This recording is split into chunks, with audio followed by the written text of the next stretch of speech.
आदिकाल की उपलब्धियाँ।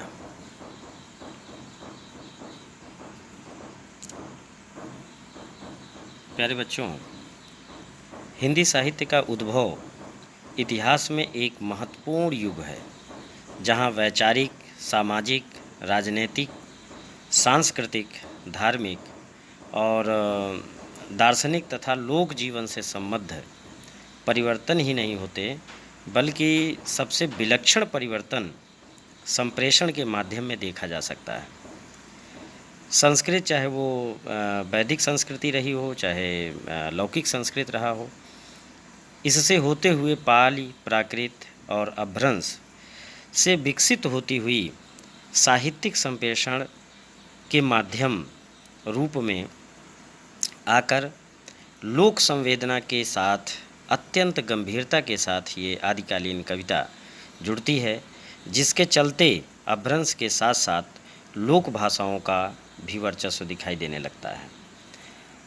इस युग की जो रचनाएं हैं उसको मोटे तौर पर दो श्रेणियों में हम बांट सकते हैं।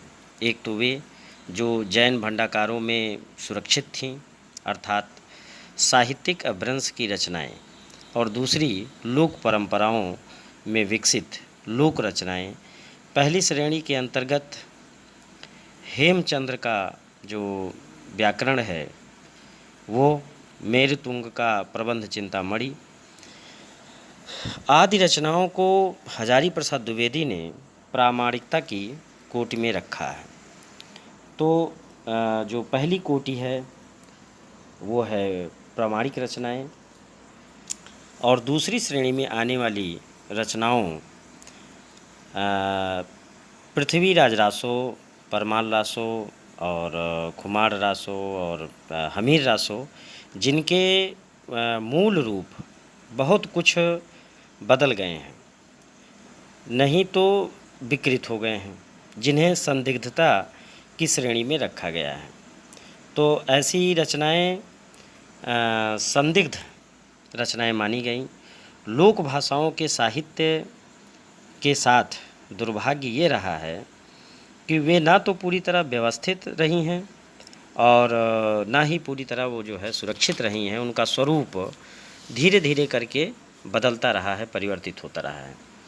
बार बार युद्ध के कारण वे इधर उधर बिखरती रही हैं और अंततः वे लोकमानस या लोकमुख में ही सुरक्षित रहीं।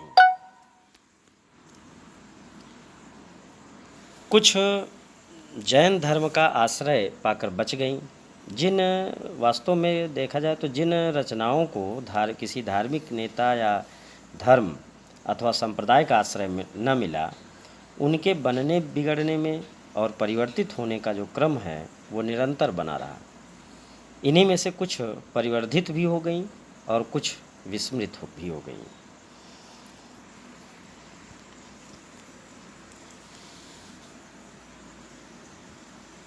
इतिहासकारों ने अनेक ऐसी रचनाओं के नाम लिए हैं जो संदिग्ध हैं, जिनमें खुमार रासो, जैसा कि हमने पहले भी बताया है, हमीर रासो, विजयपाल रासो, पृथ्वीराज रासो भी उसमें आता है।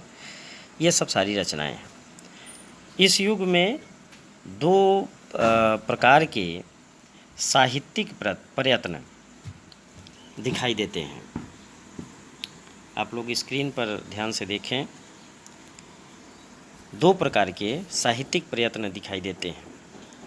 एक तो वह प्रयत्न है जो जैन, नाथ, सिद्ध आदि बौद्धों के उपदेश मूलक साहित्य या रचनाएं, जिनमें प्रचार का तत्व सर्वाधिक था, और इन रचनाओं का लक्ष्य साहित्यिक मूल का लक्ष्य न होकर अपनी धार्मिक पृष्ठभूमि को, जनमानस को समझाना अधिक था।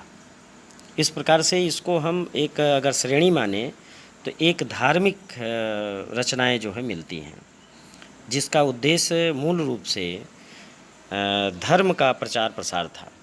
इसीलिए इन रचनाओं के अध्ययन के आधार पर इस युग की भाषा शैली, छंद आदि का ज्ञान तो होता ही है, साथ ही साथ ये आगे आने वाले समय के लिए एक पृष्ठभूमि का कार्य करती हैं।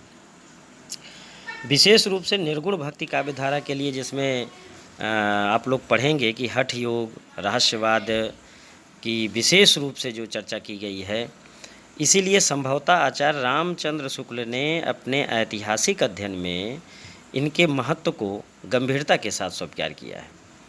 और जो दूसरी श्रेणी आती है वो है स्तुति वर्णन।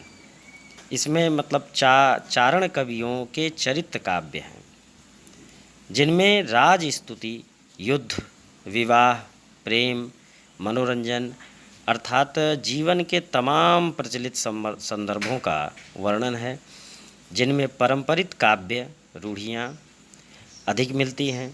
आदिकाल का नाम इन दोनों विशेषताओं माने धार्मिक और स्तुति वर्णन, इन दोनों विशेषताओं को ध्यान में रख करके दिया जाना चाहिए। अब हम आगे आप लोग स्क्रीन पर देखें, आदिकालीन सांस्कृतिक एवं साहित्यिक उपलब्धियाँ।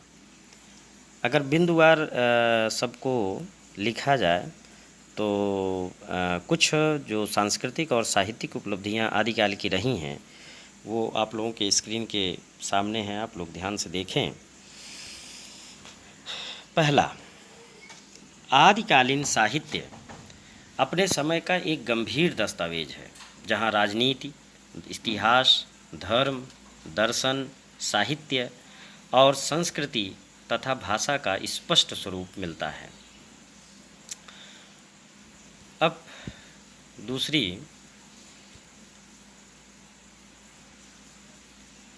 राजाओं के संघर्ष, उनके मिथ्या अभिमान से उत्पन्न तत्कालीन पतनगामी स्थितियों का अत्यंत आकर्षक अंकन या चित्रण इस काल के कवियों ने किया है।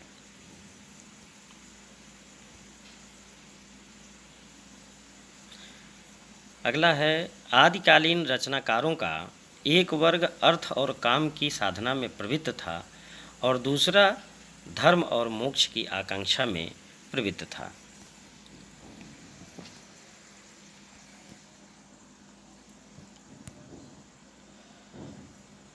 समग्र जीवन को अभिव्यक्त करने वाली भाषा क्षमता को विकसित करने का श्रेय वो आदिकालीन कवियों को ही जाता है।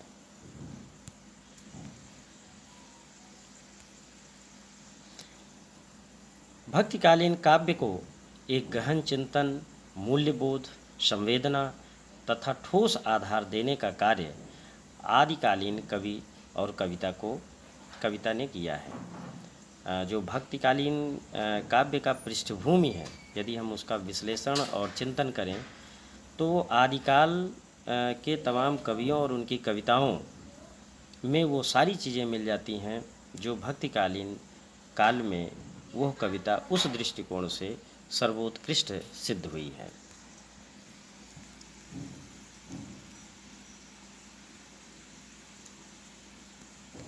ये भक्ति का आदिकाल की जो उपलब्धियां हैं यहीं पर समाप्त होती हैं। धन्यवाद।